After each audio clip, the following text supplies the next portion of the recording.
Bonjour à tous et bienvenue dans ce premier épisode de Les mythes du développement personnel, ce qu'on ne vous dit jamais. Ici, on explore les vérités souvent cachées derrière les grandes idées du développement personnel. Vous savez, ces concepts qu'on nous vend comme des solutions miracles, mais qui, soyons honnêtes, ne fonctionnent pas toujours comme prévu. Et aujourd'hui, on s'attaque à un sujet phare, la loi de l'attraction. Oui, cette fameuse idée selon laquelle il suffit de penser à ce que l'on veut pour que l'univers nous le donne. Alors, est-ce que c'est un coup marketing ou une vraie révolution ? Allez, on plonge dans le vif du sujet. Chapitre 1. Qu'est-ce que la loi d'attraction ?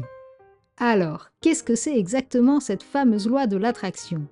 Si vous êtes nouveau dans le monde du développement personnel, voici une définition simple. C'est l'idée que vos pensées créent votre réalité. Si vous pensez à la richesse, à l'amour ou à une vie idéale, l'univers va conspirer pour que tout cela arrive dans votre vie. En gros, l'univers est une sorte de génie magique. Pas besoin de frotter une lampe, il suffit de penser fort. Vous voulez une maison de rêve ? Visualisez-la. Vous voulez une promotion ? Imaginez-la. Vous voulez une pizza gratuite ? Eh bien, essayez toujours, hein ? Mais blague à part, l'idée derrière la loi d'attraction, c'est que nos pensées envoient des vibrations à l'univers et que l'univers répond à ces vibrations en attirant des circonstances et des opportunités alignées avec ses pensées. C'est séduisant, non ? Chapitre 2. D'où vient donc cette idée ? Le concept de la loi de l'attraction n'est pas récent. On peut en retrouver des traces dans des traditions spirituelles anciennes comme le bouddhisme ou la pensée New Age. Mais ce qui l'a vraiment popularisé, c'est un livre publié en 2006, Le Secret. Vous vous souvenez de ce livre, ou peut-être du documentaire qui allait avec ?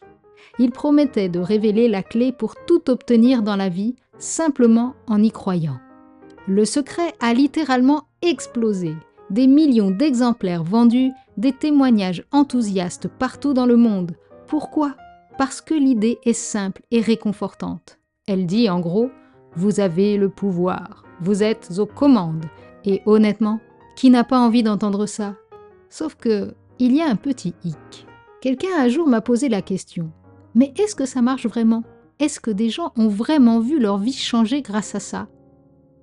J'ai répondu que c'était une excellente question, car oui, il y a des gens qui disent que ça a changé leur vie.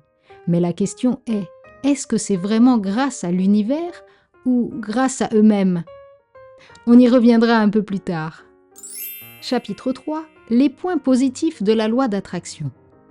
Commençons par ce que cette idée a de bon, parce que tout n'est pas à jeter. La loi de l'attraction encourage à penser positivement, et ça, c'est une bonne chose. Nos pensées influencent nos émotions, et nos émotions influencent nos actions. Si vous croyez en vos rêves, vous avez plus de chances de travailler pour les réaliser. Prenons un exemple concret. Imaginez que vous voulez décrocher un nouveau travail. Si vous commencez à visualiser cet objectif, le bureau, les collègues, la satisfaction d'avoir obtenu ce poste, vous allez inconsciemment vous conditionner à agir dans ce sens. Vous serez peut-être plus motivé à postuler, à vous préparer pour un entretien ou à réseauter. La visualisation peut être un véritable moteur, et ça, c'est une force de cette idée. Mais attention, hein, visualiser ne veut pas dire rêvasser devant Netflix tout en espérant que le téléphone sonne pour une offre d'emploi. Chapitre 4. Les limites de la loi d'attraction. Et maintenant, le moment où on brise un peu le mythe. Parlons des limites de la loi d'attraction. Parce que oui, penser positivement, c'est bien, mais ça ne suffit pas. Croire que tout arrivera simplement parce qu'on l'a visualisé, c'est comme croire qu'on va gagner à la loterie sans jamais acheter un billet. Imaginez que vous voulez perdre du poids. Vous passez vos journées à visualiser une silhouette parfaite, mais vous continuez à manger des donuts à chaque repas. Eh bien, désolé de vous l'apprendre, mais l'univers ne va pas brûler les calories pour vous. Et c'est là que réside le problème principal de cette idée. Elle peut donner l'illusion que l'action n'est pas nécessaire. Vous pourriez donc me poser la question suivante, mais pourquoi certaines personnes disent que ça marche pour elles alors ? Et c'est une autre excellente question. Très souvent, ces personnes ne réalisent pas qu'elles ont pris des actions concrètes en plus de leurs pensées positives. Elles ont travaillé dur, elles ont saisi des opportunités. La visualisation peut être un bon déclencheur, mais ce n'est pas une baguette magique. Chapitre 5. Les dangers de cette croyance. Il y a aussi des dangers réels à croire aveuglément en la loi d'attraction. D'abord, elle peut créer de la culpabilité. Si vos rêves ne se réalisent pas, vous pouvez finir par vous dire que c'est parce que vous ne pensez pas assez positivement. Et ça, c'est injuste et toxique. On ne peut pas tout contrôler dans la vie. Et puis, il y a le risque de tomber dans l'inaction. Certaines personnes passent tellement de temps à visualiser leur vie parfaite qu'elles oublient de faire le premier pas pour y arriver.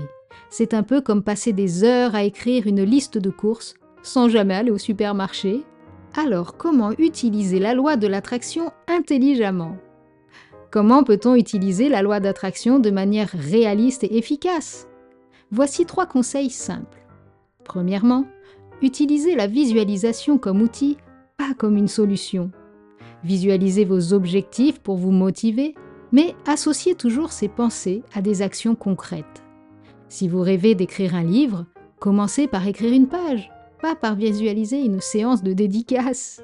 Et encore, ça motive quand même, mais l'important reste quand même de passer à l'action, tout en rêvant très fort à son rêve. Rappelez-vous que la vie est pleine de facteurs que vous ne pouvez pas contrôler. Faites de votre mieux, mais acceptez aussi que tout ne dépend pas de vous. Troisièmement, mélangez optimisme et pragmatisme. Soyez positif ou positive, mais gardez les pieds sur terre. Si une méthode ne fonctionne pas, essayez-en une autre. Et surtout, ne vous laissez pas piéger par des promesses irréalistes. Voilà, on arrive à la fin de cet épisode sur la loi d'attraction. Est-ce que ça marche ? Oui, mais pas comme on nous le vend souvent. L'univers complote, oui, ça j'y crois très fort, car même si on passe à l'action, il y a quand même une part d'invisible qui nous échappe. Et ça, on ne peut pas le remettre en question, c'est indéniable. Alors, il faut faire les deux. Il faut y croire, il faut garder la foi, et en même temps, passer à l'action. Croire en l'univers et croire en soi. Passer à l'action et faire confiance en la vie. C'est un excellent outil pour vous motiver, mais rien ne remplacera jamais l'action et la persévérance. Alors, rêvez grand, visualisez vos objectifs, mais n'oubliez pas de travailler pour les atteindre. Merci d'avoir écouté cet épisode de Les mythes du développement personnel. Si cet épisode vous a plu, n'hésitez pas à liker, à vous abonner et à le partager. La semaine prochaine, on s'attaque à une autre idée controversée, se lever à 5h du matin. Clé du succès ou chemin vers le burn-out ? Allez, à très bientôt et en attendant, prenez soin de vous et restez motivés.